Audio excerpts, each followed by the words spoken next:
and I'm a member at the Newcraigs Church.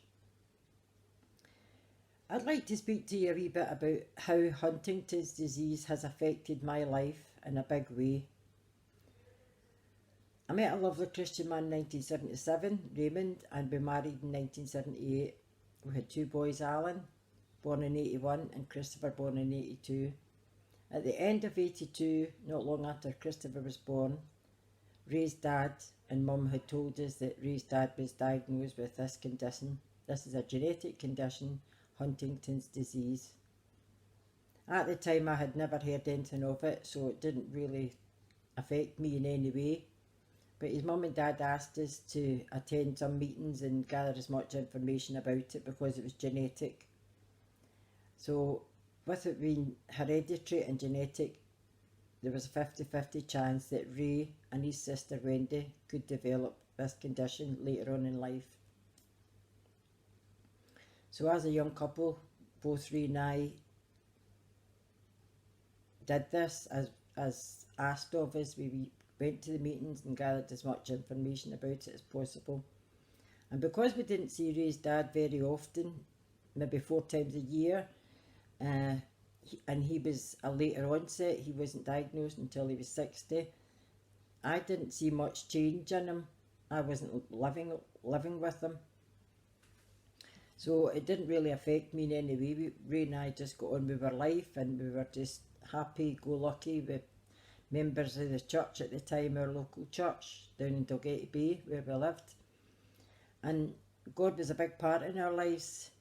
We were active members, and we walked in faith and hope, and we knew that what God had for us, you know, he would keep us safe in his love and see us through it. Well, about 1996, I started noticing a change in Ray's behaviour. He was becoming quite moody and temperamental and a bit argumentative, and I kind of thought to myself, he's actually got this, I think it's this condition. But Ray, being quite positive, was in denial.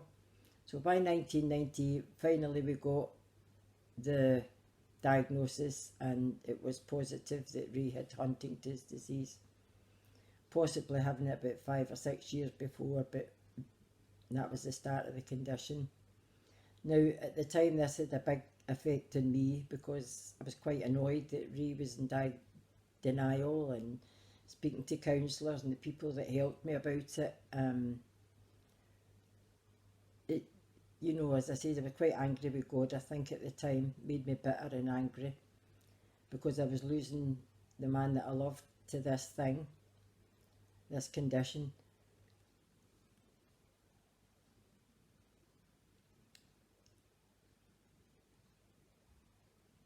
As I said, Ray was diagnosed in 1998, and this saw a big change in our life. Ray was 40 at this time, and I had quite a few losses. I'd lost my mum and dad and a brother not long before it, so I was kind of emotionally under a lot of pressure.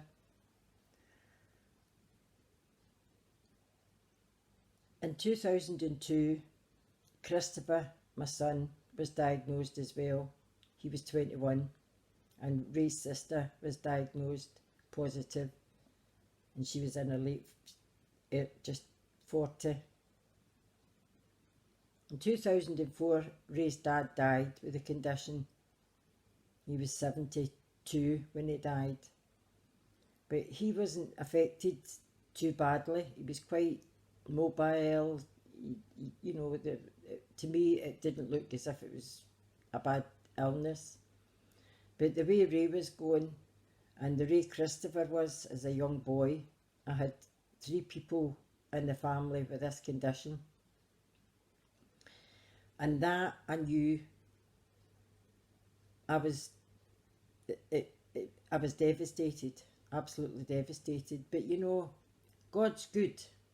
I look back now in hindsight, and I see the footprints in the sand, and it was only one set of footprints, because God was carrying me through all these things. And as the years have gone by, in 2012, Ray died with the condition. The last year of his life, or 2 years of his life, he ended up in a nursing home because he was just it wasn't possible to keep him at home because of the condition, because it was a full-time job, and he had carers in, and he just, you know, and I was working, and he didn't want me to be part of his care and things. The loss and the lack of love that I felt, I was leaning heavily on God, really leaning heavily on God, and I know now that God carried me through. Now, with this COVID and the lockdown, Christopher is in a nursing home. He's been in a nursing home now for 3 years, and I was a big part of his care, visiting him and looking at going to see him and checking that everything was going okay and he's doing well, and he looked forward to my visits, because I just feel that I've got to take the Lord into him and keep his faith up. Wendy's still at home. She's looked after by 3 different carers 24/7. But one verse that comes to me, and it was given to me a long time ago. It was Isaiah 40 verses 31, and it says, "But those who hope in the Lord will renew their strength." Now, through the COVID, the song "How Great Thou Art" has just been an absolute inspiration for me, and I relish on it every day when I bring myself and come before the Lord every day to help me through the day without missing Christopher and not being able to see him. So what I just leave with you is, you know, life's a journey. And if you look to the Lord through all the troubled times, you will always see that one set of footprints in the sand where the Lord is carrying you. And it isn't until later on in life that you realise. Sometimes I can't even remember some of the situations and some of the circumstances that I found myself in.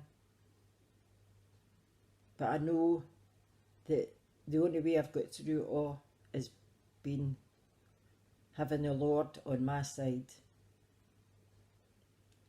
Take care.